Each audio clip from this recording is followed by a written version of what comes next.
Subscribe now and press the bell icon. Never miss an update. Hello friends, स्वागत है आपका हमारे YouTube channel study education with Amit sir के साथ। आज के इस वीडियो में हम आप लोगों को डिस्कस करने वाले हैं फिगर ऑफ स्पीच। इसका मतलब होता है अलंकार, ठीक है ना। अलंकार के बारे में डिस्कस कर रहे हैं। अलंकार किसे कहते हैं, इसके कितने प्रकार होते हैं, इसमें भी ये डिस्कस करेंगे। तो इस वीडियो को देखना ना भूलें, क्योंकि वीडियो से आप लोगों को बोर्ड में ज़रूर नंबर मिलेगा। और इसमें ये बता देंगे कि कौन सा सबसे इम्पोर्टेंट है और सबसे ज़्यादा कौन सा पूछता है, ये भी आप लोग को हम बता देंगे। एक बात और बता दें, अगर हमारे चैनल पर पहली बार है तो रेड बटन को दबाकर सब्सक्राइब करना ना भूलें और वीडियो को स्किप ना करें, वीडियो को पूरा देखें, क्योंकि वीडियो बहुत ही अच्छा होने वाला है, ठीक है। तो चलिए, हम लोग ज़्यादा लंबा नहीं, वीडियो को हम लोग बताते हैं। वीडियो में इसमें क्या दिया, तो अलंकार किसे कहते हैं। अलंकार मतलब क्या होता है, किसी भी शब्द, ठीक है, किसी शब्द या अर्थ को बढ़ा चढ़ा के कहने की होता है ना, उसके बारे में क्या हो जाएगा, उसके बारे में बढ़ा चढ़ा के कहने की बात को क्या कहते हैं, अलंकार कहते हैं, ठीक है। तो इसमें देखिए क्या दिया, a figure of speech is a deviation from the ordinary use of words with a view to increasing their effect. मतलब किसी भी शब्द को सही क्रम में या किसी भी अर्थ को सही क्रम में लिख कर उसका क्या हो जाएगा, उसके अर्थ को या उसके वर्ड को सही से बढ़ाने की क्रिया को ही क्या कहते हैं, अलंकार कहते हैं। आप लोग हिंदी में अलंकार पढ़े होंगे, काव्य की सौंदर्य बढ़ाने वाली क्रिया को ही क्या कहते हैं, अलंकार कहते हैं, ठीक है ना। काव्य या अर्थ की जो सौंदर्य बढ़ाए उसे ही अलंकार कहते हैं। तो वो भी यही कहा जाता है कि इसमें जो काव्य है या जो लिखे गए शब्द हैं उनको देखकर, ठीक है, देखकर या सुनकर भी, ऐसे सुनकर नहीं हो तो देखकर या पढ़कर उसकी सौंदर्यता को बढ़ा दिया जाए तो उसी को क्या कहते हैं, अलंकार कहते हैं। अब अलंकार कितने प्रकार के होते हैं, तो हम लोग अलंकार 7 प्रकार का पढ़ते हैं। तो लिख देंगे टाइप्स ऑफ अलंकार, types of figure of speech, figures of speech. अब देखिए कितने प्रकार के होते हैं, तो there are 5 types, 7 types of,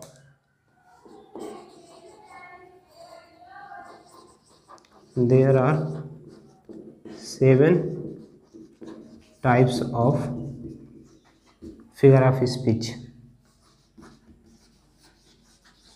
figures of speech, ठीक है ना। इसको याद करने का एक ट्रिक बता दे रहे हैं, कैसे हम लोग जानेंगे। 7 होता है तो 7 आप लोगों का नाम होगा शैम्पू, याद हो सकता है शैम्पू, तो शैम्पू से याद करिएगा कि SHAMPW। देखिए 2 2 4 2 6 1 7, तो ये 7 तो होता, ठीक है ना। इसमें तो कोई दिक्कत नहीं होगी, इसमें कंफर्म हो गया होगा कि आप लोगों को 7 होता है। तो ये याद करने का एक जरिया होता है शैम्पू, जिसे हम लोग कहते हैं फिगर ऑफ स्पीच याद करने का तरीका। तो अब देखिए इसमें एक एक करके हम बता दे रहे हैं, उसके बाद इसमें एक एक करके डिस्कस करेंगे।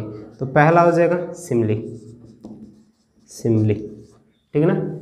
इसको हम लोग कहते हैं उपमा, उपमा अलंकार आप लोग पढ़े होंगे, ठीक है। दूसरा आता है, हम लोग मेटाफोर लेते हैं। अब लाइन से आप लोग जानना चाहें, लाइन से थोड़ा सा कन्फ्यूजन है, दूसरा मेटाफोर हो जाएगा, मेटाफोर। इसका मतलब होता है रूपक, ठीक ना।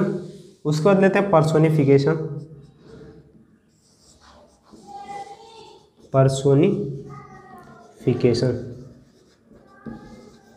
मतलब मानवीकरण, ठीक है ना। अगला आ जाएगा चौथा एपस्ट्रॉफी, ये है ना एपस्ट्रॉफी, एपस्ट्रॉफी, ठीक है। इसका मतलब होता है संबंध बोधक,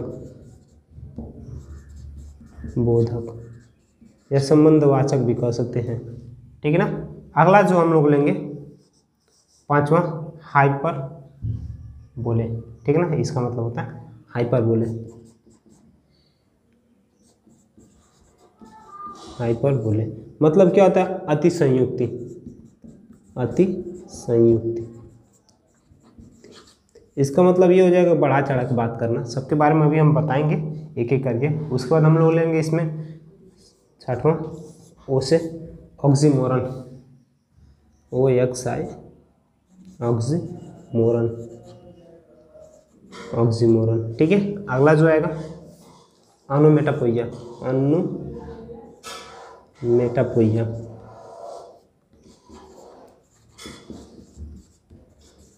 ठीक है ना। इसका मतलब क्या हो जाएगा, इसका मतलब क्या है, इसका मतलब होता है ध्वनि सूचक। इसका आप लोग ढूंढ के बताइएगा, ये आप लोगों के लिए दे दिए, एक क्वेश्चन आप लोगों को दे दिए हैं कि इसका ऑक्सीमोरन का ढूंढ के बताइएगा। नहीं आएगा तो कमेंट बॉक्स में कमेंट करिएगा, नहीं तो हम बता दे रहे हैं, जान दीजिए बता दे रहे हैं, विरोधाभास होता है। ठीक है ना, विरोधाभास। अब एक एक के बारे में हम लोग डिस्कस कर ले रहे हैं, उसके बाद एक एक पहले बता दे रहे हैं क्या होता है क्या नहीं इसके बारे में। देखिए जो सिमली उपमा है, मतलब दो व्यक्तियों की तुलना की जाती है, दो व्यक्तियों की कैसे तुलना की जाती है, या डायरेक्ट ये तुलना की जाती है। ठीक है ना, डायरेक्ट तुलना की, जैसे क्या हो सकता है कि इनडायरेक्ट तुलना की जाती है। इसमें क्या कह सकते हैं कि राम हीरो जैसा है, ठीक है, सलमान खान क्या विलन जैसा है, इस टाइप का हो जाएगा। या तो ऐसे ले सकते हैं शाहरुख खान सुपरस्टार जैसा है, ठीक है, रजनीकांत जैसा है, या किसी भी हीरो को ले सकते हैं, या कोई भी ले सकते हैं कि ये या वह ऐसा है, वह ऐसा है, सीता ऐश्वर्या राय जैसी है, या ले सकते हैं कि जो कोई भी लड़का का नाम लो राहुल, तो राहुल कह सकते हैं सलमान खान जैसा है। तो इसमें जैसे जैसे लाइक एज और लाइक जब आ जाए, एज लाइक ये शब्द इसमें आएगा तो उसको हम लोग ऐसे ही जान जाएंगे कि ये क्या हो जाएगा, उपमा या सिमली हो जाएगा। ठीक है ना, इसमें जैसे की तुलना की जाती है। अगला जो आएगा मेटाफोर है, तो इसमें भी दो शब्दों की तुलना की जाती है, लेकिन इसमें डायरेक्ट की जाती है, इसमें इनडायरेक्ट की जाती है, इसमें डायरेक्ट की जाती है। ठीक है ना, डायरेक्ट मतलब क्या कह सकते हैं, लिख सकते हैं Ram is hero, Ram hero है, ठीक है, राम इज हीरो। या किसी और का नाम लिख सकते हैं घनश्याम इज हीरो या विलन। तो जो भी डायरेक्ट लिखना होता है डायरेक्ट हम लोग इसमें लिख देंगे, तो इसमें डायरेक्ट तुलना की जाती है। ठीक है, अब देखिए पर्सोनिफिकेशन। पर्सोनिफिकेशन मतलब ये होता है कि निर्जीव वस्तु का संबंध सजीव वस्तु से बताया जाता है। ठीक है, जैसे नहीं कहते हैं कि अपॉर्चुनिटी, जो अवसर रहता है या मौका रहता है, वो बार बार दरवाजा नहीं खटखटाता है, या आपके चेहरे पे चिंता जाहिर हो रहा है, आपके चेहरे पे चिंता दिख रहा है, ऐसा भी हो जाएगा। या लव इज़ ब्लाइंड, प्यार अंधा होता है, ये भी हो जाएगा। तो आप लोग देखिए इसमें क्या हो जाएगा, लव इज़ ब्लाइंड, आप लोग सिंपल डेफिनेशन बता दे रहे हैं कि इसमें क्या हो जाएगा, लव इज़ ब्लाइंड मतलब प्यार अंधा है। प्यार तो कोई ऐसा एक वर्ड नहीं है ना, निर्जीव है ना। अब प्यार अंधा है, अंधा कौन सा होता है, इंसान होता है ना। सजीव वस्तु अंधा होंगे ना, निर्जीव वस्तु कभी नहीं, तो वही सजीव वस्तु की तुलना निर्जीव वस्तु से कर दी जाती है। अपॉर्चुनिटी मतलब क्या है, मौका बार बार नहीं आती। तो मौका कोई थोड़ी जीव है, मौका जीव नहीं है, कोई इंसान बार बार आएगा ऐसा होता है। तो मौका कोई सजीव नहीं, मतलब जीव नहीं है, तो इसलिए उसको हम लोग ले लेते हैं। अगला दिया है अपॉस्ट्रोफी, मतलब संबंध बोधक। इसका ये होता है कि इसमें संबंध बताया जाता है। ठीक है, इसमें संबंध बताया जाता है, निर्जीव वस्तु से सजीव वस्तु का संबंध है, इसमें हम लोग बताते हैं। अगला है हाइपरबोले। हाइपरबोले मतलब अति संयुक्ति। अति संयुक्त मतलब क्या लिख सकते हैं कि इसमें कोई बातें बहुत बढ़ा चढ़ा बोली जाती हैं। जैसे युद्ध में क्या खून की नदियाँ बह गई, वह रोते रोते महासागर बहा दिया, इस टाइप का आ जाएगा ना। या कह देंगे वो इतना छीका, नंदू इतना छीका सब पत्ते झड़ गए, ये भी बढ़ा चढ़ा बात। आप लोग कविता पढ़े होंगे कि सब पत्ते झड़ गए, चंदू ने इतना, या नंदू इतना छीका पेड़ के सब पत्ते झड़ गए, तो वो भी इसमें बढ़ा चढ़ा बातें बोली जाती है, तो इसलिए इसको अति संयुक्त कहते हैं। अगला आएगा ऑक्सीमोरन, ये ओ है, याद रखिएगा। ऑक्सीमोरन, ऑक्सीमोरन मतलब क्या हो जाएगा, इसमें विरोधाभास। मतलब क्या हो जाएगा, कोई भी एक अल्टर शब्द और एक अच्छा शब्द दोनों एक ही होना चाहिए। जैसे love is a sweet poison, प्यार है पॉइजन मतलब प्यार एक जहर है, इस टाइप को हो जाएगी नहीं कि प्यार एक जहर है, तो इसमें प्यार भी है लेकिन जहर भी है, दोनों आ जाएगी नहीं, तो दोनों अल्टर होता है कि नहीं, तो प्यार कभी जहर नहीं होता। तो इस टाइप का जब भी आ जाएगा तो उसको हम लोग कहते हैं ऑक्सीमोरन। अगला दिया ऑटोनोमेटोपोइया, यह ध्वनि। तो चलिए हम लोग पहला डिस्कस करते हैं। इसमें पहला जान जाएंगे क्या कहते हैं, सिमले मतलब उपमा अलंकार किसे कहते हैं। तो a simile is a figure of speech, figures of speech which, ठीक है, indirect comparison, indirect comparison of the two word, इसका मतलब क्या हो जाएगा, दो शब्दों में इनडायरेक्ट मतलब सीधे रूप से तुलना नहीं होती, उसमें कुछ लगा के तुलना की जाती है, जैसे एज लाइक। तो इसमें क्या होता है, एज या लाइक का प्रयोग होता है, ठीक है ना, एज लाइक। इसमें डायरेक्ट तुलना नहीं होती है दो वर्डों में। तो जैसे एग्जांपल देख सकते हैं, तो एग्जांपल आप लोग देख लीजिए। एग्जांपल पहला, दूसरा, दो ही एग्जांपल आप लोगों के लिए बहुत काफ़ी है। अभी जस्ट बताएं कि Ram look like a hero, Ram look like a hero. अब देखिए इसमें लाइक आ गया कि नहीं, कि राम हीरो जैसा दिखता है। तो इसमें लाइक आ गया कि नहीं, लाइक आ गया ना, तो इससे हम लोग ये जान जाएंगे कि ये क्या है, सिमिली है। ठीक है, अगला किसी का नाम ले सकते हैं, राहुल लुक्स एज, क्या लिख सकते हैं, मुकेश अंबानी, मुकेश अंबानी, ठीक है ना। देखिए क्या हो जाएगा, राहुल लुक्स एज मुकेश अंबानी, राहुल मुकेश अंबानी जैसा दिखता है। सेम, कोई दिक्कत नहीं इसमें। इसकी तुलना इससे की जाती है, मुकेश अंबानी की तुलना राहुल से, राम की तुलना किससे, हीरो से की जाती है। तो इसमें दो वर्डों की तुलना हो गई ना। तो दो वर्डों की कैसे तुलना, लुक लाइक एज का प्रयोग मतलब इनडायरेक्ट में किया जाता है। तो इसी को हम लोग क्या कहते हैं, सिमिली कहते हैं। तो चलिए आगे आते हैं, अगला पे दूसरा देख लेंगे। दूसरा क्या है, मेटाफोर। मेटाफोर, अब मेटाफोर इसमें भी सेम टू सेम वही होगा। इसको क्या कहते हैं, रूपक, ठीक है ना, इसको रूपक कहते हैं। तो इसका भी डिफिनीशन सेम ऐसे हो जाएगा, metaphor is a figure of speech which direct comparison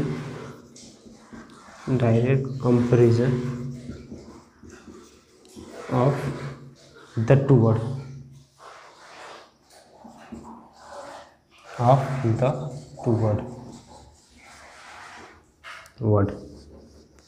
इसमें क्या होता है, डायरेक्ट कंपेरिजन, डायरेक्ट तुलना की जाती है दो शब्दों में। इसमें लुक और एज का प्रयोग नहीं किया जाता है। इसमें जब लुक और एज नहीं आएगा तो ये समझ जाइए कि हाँ ये क्या है, मेटाफोर है। एग्जाम्पल हम लोग देख लेते हैं, आप लोग को बता देते हैं। तो दिया, metaphor is a figure of speech which direct comparison of the two word, मतलब रूपक अलंकार ऐसा अलंकार है जिसमें दो शब्दों की तुलना सीधे की जाती है। तो एग्जाम्पल देख लीजिएगा आप लोग, पहला और दूसरा, दो एग्जाम्पल आप लोग इसमें बता देंगे तो बहुत है, दो एग्जाम्पल समझने के लिए। जैसे पहला एग्जाम्पल हम लोग ले सकते हैं कि आई एम अ हीरो, क्या हो जाएगा, मैं हीरो हूँ। तो देखिए इसमें कहीं एज लाइक का प्रयोग नहीं बताएगा, इसमें सीधा बता देगा मैं हीरो हूँ। ठीक है, लिख सकते हैं Akshay Kumar is hero, Sushant Singh Rajput is a hero, किसी का नाम ले सकते हैं, हीरो का हीरो लिख देंगे, बस हो जाएगा। ठीक है, दूसरा लिख देंगे कि कुछ भी लिख सकते हैं, जैसे Pawan Singh is a superstar of the Bhojpuri, मतलब भोजपुरी के ये सुपरस्टार है। जो पवन सिंह है ये क्या है, सुपरस्टार है। ठीक है ना, तो इसमें तो आप लोग बता दिए पवन सिंह कौन है, सुपरस्टार है। यहाँ तक तो आप लोग कोई दिक्कत नहीं होगा। इसमें सीधी तुलना करी गई पवन सिंह से, सुपरस्टार से, तो पवन सिंह से बता दिया डायरेक्ट ये सुपरस्टार है। यहाँ पे मुझसे तुलना किसका, हीरो से की गई है। तुलना नहीं गई है, कन्फर्म बता दिया जाता है इसमें कि मैं हीरो हूँ। तो इसमें पवन सिंह का क्या है, एक सुपरस्टार बता दिया गया है। देखिए तीसरे पे आते हैं, तीसरा क्या दिया, पर्सोनिफिकेशन, मानवीकरण। तो इसे बताते हैं, a personification is a personification is a figure of speech, figures of speech which क्या हो जाएगा, इनडायरेक्ट कंपेरिजन नहीं होगा, डायरेक्ट कंपेरिजन नहीं होगा। इसमें क्या होता है, non living things to living things, comparison of the comparison of the non living things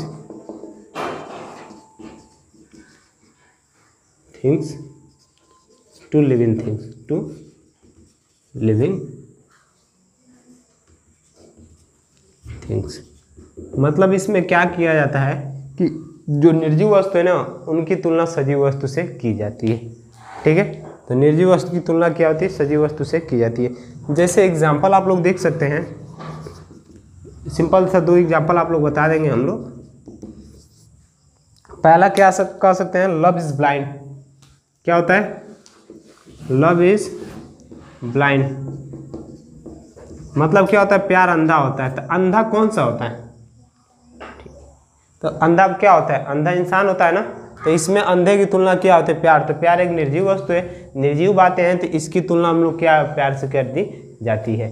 अगला देख सकते हैं, एन एग्जिटेड, या उसको नहीं ले सकते हैं, द ट्री इज डांसिंग। इसको ले सकते हैं आप लोग कि पेड़ नाच रहा है। नाचता कौन है, इंसान नाचता है, तो इसमें ले सकते हैं द ट्री इज डांसिंग। ठीक ना, पेड़ नाच रहा है, पेड़ नहीं नाचता, कोई इंसान ही नाचता है, इसको भी ले सकते हैं। या लिख सकते हैं कि एन एग्जिट, ठीक है ना, मतलब एन एग्जिट लुक्ड, या मतलब क्या होता है, चिंता आपके चेहरे पे दिख रही है। तो an exit looked at the face, at your face, मतलब चिंता आपके फेस पे दिखती है। ठीक है ना, तो ऐसे भी ले सकते हैं। या अपॉर्चुनिटी, क्या हो जाए, opportunity look at your face at your home, या opportunity knock your door at once, मतलब अपॉर्चुनिटी मतलब मौका जो या अवसर जो होता है वह कभी कभी आप लोग के द्वार पे या दरवाजे खटखटाती है। ठीक है, अगला चलिए हम लोग देखते हैं। अगला जो हो जाएगा चौथा क्या दिया, चौथा हम लोग इसमें पढ़े थे एपोस्ट्रोफी।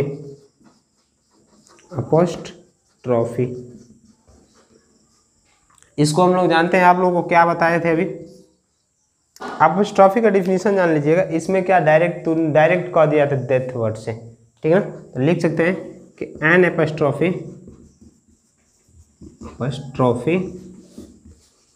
इज एड्रेस टू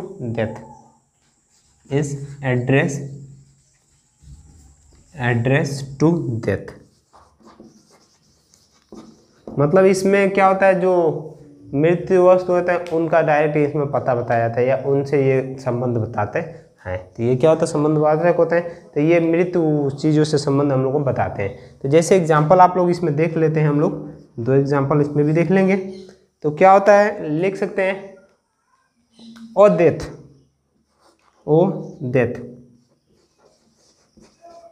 ठीक ना, कम सुन, जो मृत्यु होता है इनको बुलाया जाता है। मृत्यु क्या है, डेथ वर्ड है, ये कोई दिखने वाला चीज़ थोड़ी है, दिखने वाला चीज़ नहीं है, इसको बुलाया था। तो हम लोग क्या होता है, जो इसमें कार्य करते हैं, तो डेथ मतलब निर्जीव वस्तु जो भी होंगी, तो उनको हम लोग अपने अंदर बुलाते हैं, या निर्जीव वस्तु से डायरेक्ट यहाँ पे बताया जाता है। तो ओ डेथ कम सुन मतलब मृत्यु जल्दी आओ, या ओ लिबरेटरी, या ओ फ्रीडम आज़ादी से ले सकते हैं कि ओ फ्रीडम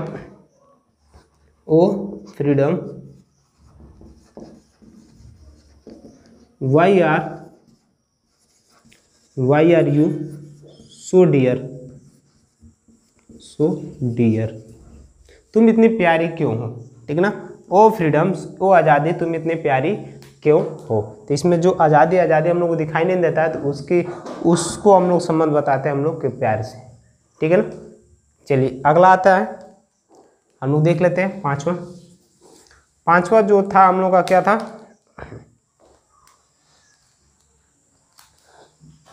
कितना हो गया, एपोस्ट्रोफी तक हो चुका है। अगला ऑक्सीमोरन तो था नहीं, ऑक्सीमोरन उसके नीचे था, ओनोमेटोपोइया उसके नीचे था, क्योंकि 4 2 6 हो जाएगा। इसमें बीच में एक और बचता है, क्या होता है, शैम्पू से देख लेते हैं, 1 मिनट। हम लोग क्या सिमिली पढ़ लिए, मेटाफोर पढ़ लिए, पर्सोनिफिकेशन पढ़ लिया, एपोस्ट्रोफी पढ़ लिए, hyperbole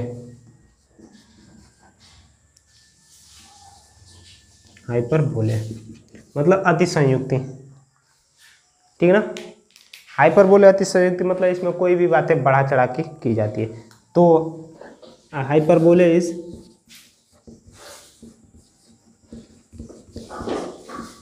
hyperbole is figure of speech which say about extra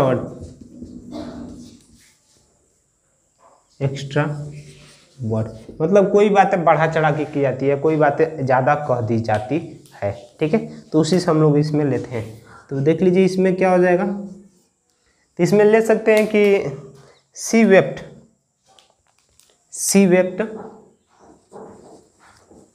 वह रोई, कितना रोई अब देख ले, ऑफ ओशियन ऑफ टीयर, मतलब वो इतना रोई कि महासागर बह गया। ठीक है ना, ऐसा तो कभी नहीं होता है। वो इतना आशा कि वो क्या हो गया, पागल हो गया। वो इतना आशा कि मर गया, ऐसा कभी नहीं होता। तो वही इसमें कह दिया she wept of oceans of tears, मतलब वो महासागर जितना रो दी।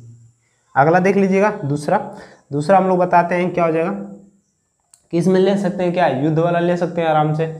युद्ध वाला ले लिए कि नहीं, जैसे क्या होता है युद्ध लड़ते थे मतलब खून की नदियाँ बह गई, ऐसे भी हो सकता है। या इसको कह सकते हैं कि सी लाफ, वो हंसते हंसते पागल हो गए। तो सी हैज डेथ या मैड,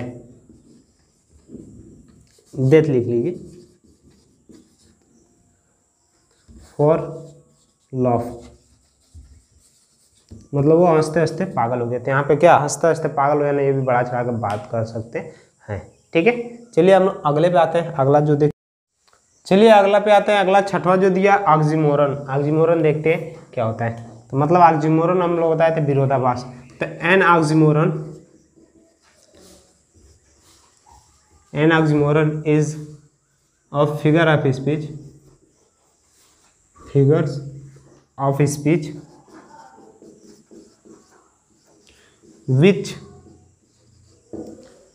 विच क्या इसमें होता है, क्या होता है कि कंपेरिजन होता है, बताइए। तो इसमें ऑक्सीमोरन विरोधाभास है ना, तो विच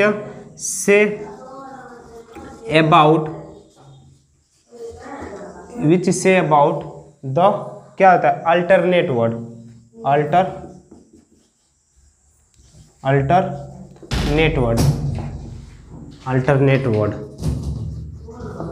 ठीक है ना। तो इसमें क्या होता है अल्टरनेट वर्ड इसमें आ जाता है, दोनों मतलब विरोधाभास, दोनों अलग अलग बातें आ जाती है, दोनों अलग अलग शब्द आ जाते हैं। तो चलिए इसमें एग्जाम्पल देख लेते हैं। 2 एग्जाम्पल देखना है, पहला दूसरा एग्जाम्पल हम लोग देख लेते हैं। तो पहला एग्जाम्पल हम लोग जान लेते हैं क्या होता है। पहला एग्जाम्पल हम लोग यहाँ से लिख सकते हैं कि क्या होता है, love is a sweet poison, love is a sweet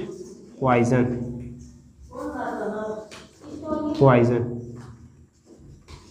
मतलब क्या होता है प्यार मीठा जहर है। जहर भी है मीठा भी है, तो जहर कभी मीठा नहीं होता है, ऐसे ही होता है कि नहीं, जहर कभी मीठा नहीं होता, जहर कड़वा होता है। तो इसमें दोनों विरोधाभास वाले आ गए कि नहीं, तो इसमें अल्टरनेट वर्ड आ गए कि नहीं, दोनों आपस में। तो 2 अल्टरनेट वर्ड इसमें आ जाते हैं विरोधाभास, एक सही आता है, एक उसका उल्टा आ जाता है। अगला लिख सकते हैं इट इज़ एन ओपन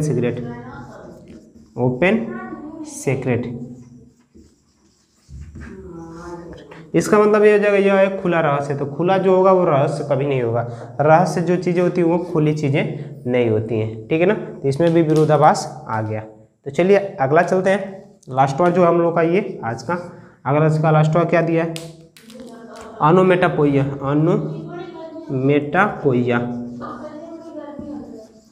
ठीक है ना, ऑनोमेटोपोइया, इसमें ध्वनि बताया था। तो लिख सकते हैं इसका simple definition, it is a sound, it is a sound. अब इसमें एग्जाम्पल हम बता दे रहे हैं। ठीक है, तो इसमें एग्जाम्पल क्या हो जाएगा, जैसे कि एग्जाम्पल में आप लोग ले सकते हैं कि कोई भी किसी चीज़ की आवाज़, द कैट इज म्याऊ, मतलब बिल्ली क्या गाती है, द कैट इज म्याऊ। ठीक है ना, इसमें लिख सकते हैं the dog is bark, the dogs are bark,